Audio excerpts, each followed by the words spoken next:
BJP दल में सामिल हेले अंशुमान ट्रस्ट संपादक हिमांशु शेखर साहू। पूर्व हिमांशु धर्मशाला विजु जनता दल युव संगठक भाव कार्य करुଥିଲେ। धर्मशाला विधायक एकदा अनुगत थिबा हिमांशु राज्य बीजेपी कार्यालय आनुष्ठानिक भाव जोग देइथिले। तांका सह विजु जनता दल पूर्वतन जिला परिषद अध्यक्ष नरेश महांती एवं रसुलपुर पूर्वतन ब्लॉक अध्यक्ष प्रकाश कुमार सावंत समेत एकाधिक पूर्वतन सरपंच माने मध्य जोग देइथिले। हिमांशु पार्टी ऑफिस फेरिबा परे तांकर हजार हजार समर्थक माने चंडीखोल ठारू कुआखिया पर्यंत एक विराट शोभायात्रा रे तांको पाछोटी आनिथिले। हिमांशुंकर एभली शोभायात्रा दलीय कर्मी मानक भितर बेस उत्साह मध्य देखिबाको मिलिथिला। पूर्वरु धर्मशाला बीजेपी पक्षरु स्मृतिरेखा पहि नेतृत्व नेउथबा बेले हिमांशु दलर एंट्री करिबा आगामी दिन रे धर्मशाला बीजेपी भार किए संभाळुछि ताहा देखिबाको बाकी रहिला। माननीय प्रधानमंत्री नरेंद्र मोदी जो काम चली सु काम चलछि सेही काम रे हम आगे चली भारतीय जनता पार्टी रे जोग देलु एवं आमर आशा विश्वास आम भारतीय जनता पार्टी की देई भारतीय जनता पार्टी जहाँ को नेतृत्व से नेतृत्व में आम धर्मशाला नूतन सरकार गढ़ू और गोटे सु सरकार गढ़ू ए कु सरकार गढ़ू हटेबू यही आम लक्ष्य। शुणु आज आम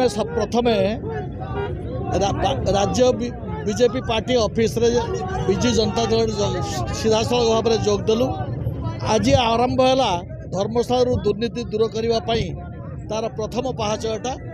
आगामी दिन में आपण मैंने देखिए धर्मशाला निश्चित भाव में दुर्नीति हटब एवं आम जेहेतु प्रधानमंत्री मोदी आदर्श अनुप्राणित होइछु से कार्यक्रम निश्चित भाव में आप उपलब्धि करुवे।